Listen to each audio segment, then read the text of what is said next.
அனைவருக்கும் வணக்கம். நம்மளுடைய வீடியோ பார்த்துட்டு கோயம்புத்தூர்லேருந்து நமக்கு ஒரு கஸ்டமர் கால் பண்ணியிருந்தாங்க. ஸோ அவங்களுடைய லாட்ஜில் பைப் லைன் ஃபுல்லாக க்ளீன் பண்ணி கொடுக்க சொல்லி கூப்பிட்டுருந்தாங்க.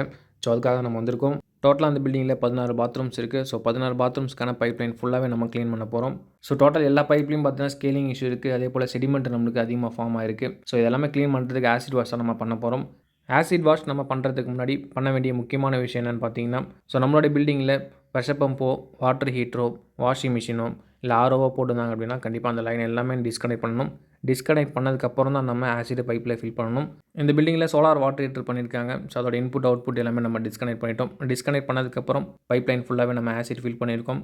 ஆசிட் நம்ம ஃபில் பண்ணி ஒரு 1 ஹவருக்கு அப்புறம் எல்லா டேப்புமே நம்ம ஓப்பன் பண்ணியிருக்கோம். எந்த அளவுக்கு நம்மளுக்கு டஸ்ட் வருதுன்ற பாருங்கள்.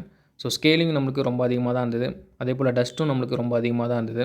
டெய்லி நம்ம யூஸ் பண்ணக்கூடிய இந்த தண்ணியில் இந்த அளவுக்கு நம்மளுக்கு டஸ்ட் இருக்கும்போது கண்டிப்பாக நம்மளுக்கு ஹெல்த் இஷ்யூஸ் நிறைய வரும். பைப் லைனில் இந்த அளவுக்கு நம்மளுக்கு டஸ்ட் ஃபார்ம் ஆக முக்கிய காரணம் டேங்க் நம்ம அடிக்கடி க்ளீன் பண்ணாமல் விட்டுறது தான். கண்டிப்பாக ஒரு 3 மாதத்துக்கு ஒரு தடவையாவது இல்லை 6 மாதத்துக்கு ஒரு தடவையாவது டேங்க் நீங்கள் க்ளீன் பண்ணுங்கள். பைப் லைனில் உள்ள எல்லாருக்கும் வெளியில் வந்ததுக்கப்புறம் ஒரு டேப்பாக நம்ம ஓப்பன் பண்ணி பம்ப் வச்சு நம்ம இது மாதிரி ஃப்ளஷ் பண்ணுவோம். ஃப்ளஷ் பண்ணும்போது உள்ளே இருக்கிற செடிமெண்ட்டாக இருந்தாலும் சரி, ஸோ எந்த டஸ்ட் பார்ட்டிகளாக இருந்தாலும் சரி எல்லாமே நம்மளுக்கு வெளியில் வந்துடும். கண்டிப்பாக இந்த வீடியோ பார்த்துட்டு நீங்களே இந்த விஷயத்தை ட்ரை பண்ணாதீங்க. எந்த விஷயமா இருந்தாலும் சரி, தெரியாத விஷயத்த நம்ம ட்ரை பண்ணவே கூடாது. கண்டிப்பாக அது பெரிய பிரச்சனை முடியும். ஸோ எல்லாருக்குமே எல்லா விஷயமும் தெரியணுன்ற அவசியமே இல்லை. ஸோ தெரியாத விஷயத்த தெரிஞ்சுட்டு செய்கிறதுல எந்த தப்புமே இல்லை. இந்த ஒர்க்கு பற்றின உங்களுடைய சந்தேகம் ஏதாவது இருக்கிற மாதிரினா ஸ்க்ரீனில் தெரியிற நம்பருக்கு காண்டாக்ட் பண்ணுங்கள். உங்களுக்கான ஃபுல் சப்போர்ட் நம்மளால் கொடுக்க முடியுங்க.